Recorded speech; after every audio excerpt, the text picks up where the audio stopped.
লোককে দেখছে কান্না একদম কোনো দরকার নেই। একদম না। কত বড় বাড়ছে হবে। ফের ভোট পরবর্তী হিংসা নন্দীগ্রামে। তৃণমূলের বুথ সভাপতির বাড়িতে হামলার অভিযোগ বিজেপির বিরুদ্ধে। নন্দীগ্রামের কালীচরণপুরে তৃণমূল কংগ্রেসের বুথ সভাপতির বাড়িতে হামলার অভিযোগের তীর বিজেপির দিকে।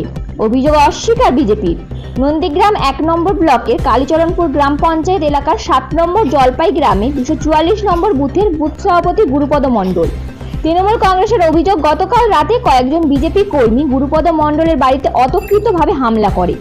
গুরুপদ মণ্ডল সহ তার স্ত্রী, 15 বছরের ছেলে এবং তার বাড়ির পাশের একজন তৃণমূল মহিলা কর্মীকে মারধর করা হয়। তাদের টাকা পয়সা, মোবাইল সহ সোনার গয়নাগাটিও ছাড়িয়ে নেওয়া হয়। ধর্ষণের হুমকি সহ শাড়ি ছিঁড়ে দেওয়া, শ্লীলতাহানির অভিযোগ তুলেছে তৃণমূল কংগ্রেস।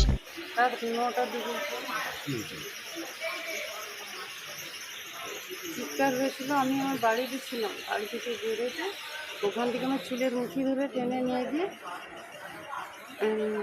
প্রথমে চুলের মুঠি ধরেছে, তারপরে এই অ্যান্ড্রয়েড সেট ছিল, রেডমি সেটটা ছিল, ওর মধ্যে 1,500 টাকা ছিল।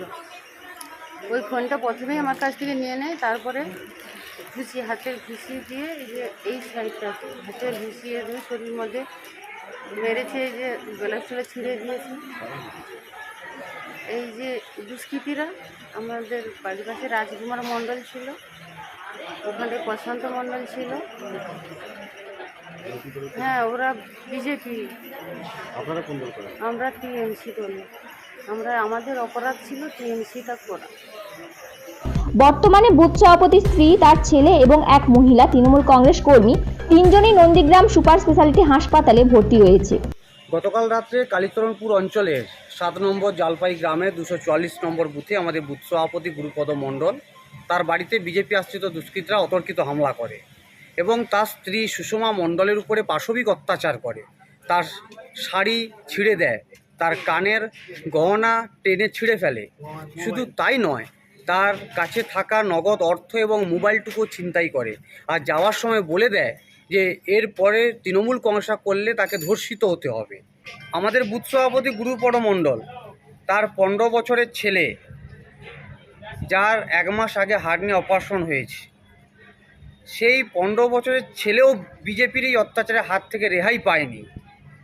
তাকে বাটাম, রড এবং বাঁশ দিয়ে বেধড়ক মেরেছে। তাহলে এরা কোন পর্যায়ে গেছে? শুধু তাই নয়, ওই এলাকার স্থানীয় আমাদের নেত্রী পুষ্প মণ্ডলের উপরে এরা অত্যাচার করেছে। তাকেও ধর্ষণ করবার হুমকি দিয়েছে, শাড়ি ছিঁড়েছে, শরীরের উপরে পাশবিক অত্যাচার করেছে এবং তার কাছে থাকা মোবাইল এবং গহনা ছিনতাই করেছে। এই হচ্ছে বিজেপির সংস্কৃতি। তবে বলে রাখি, এটা নন্দীগ্রামের মাটি, এটা বিপ্লবের মাটি। এই মাটি যেমন প্রতিবাদ করতে জানে, প্রতিরোধও করতে জানে। আমরা রাজনৈতিকগতভাবে এর মোকাবেলা করব। যদিও বিজেপির বিরুদ্ধে তোলা অভিযোগ অস্বীকার করেছে বিজেপির নেতৃত্ব। বিজেপির তমলুক সাংগঠনিক জেলা সহ সভাপতি সুদীপ দাস, তিনি অভিযোগ করেন, ওই গ্রামে তৃণমূল কংগ্রেস কর্মীরা তাদের বিজেপির কর্মীর বাড়িতে হামলা চালিয়েছে।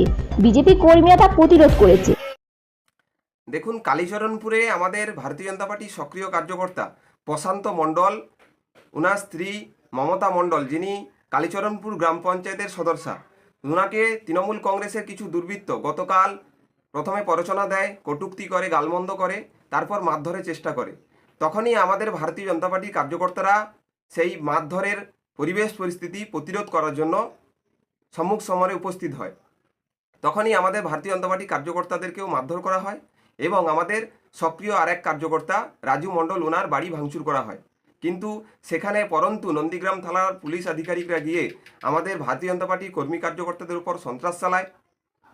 ওনারা আমাদের কার্যকর্তাদের অভিযোগ না নিয়ে আমাদের কার্যকর্তাদের আরও বরং হেনস্থা করে। গোটা ঘটনা খতিয়ে দেখছেন নন্দীগ্রাম থানার পুলিশ।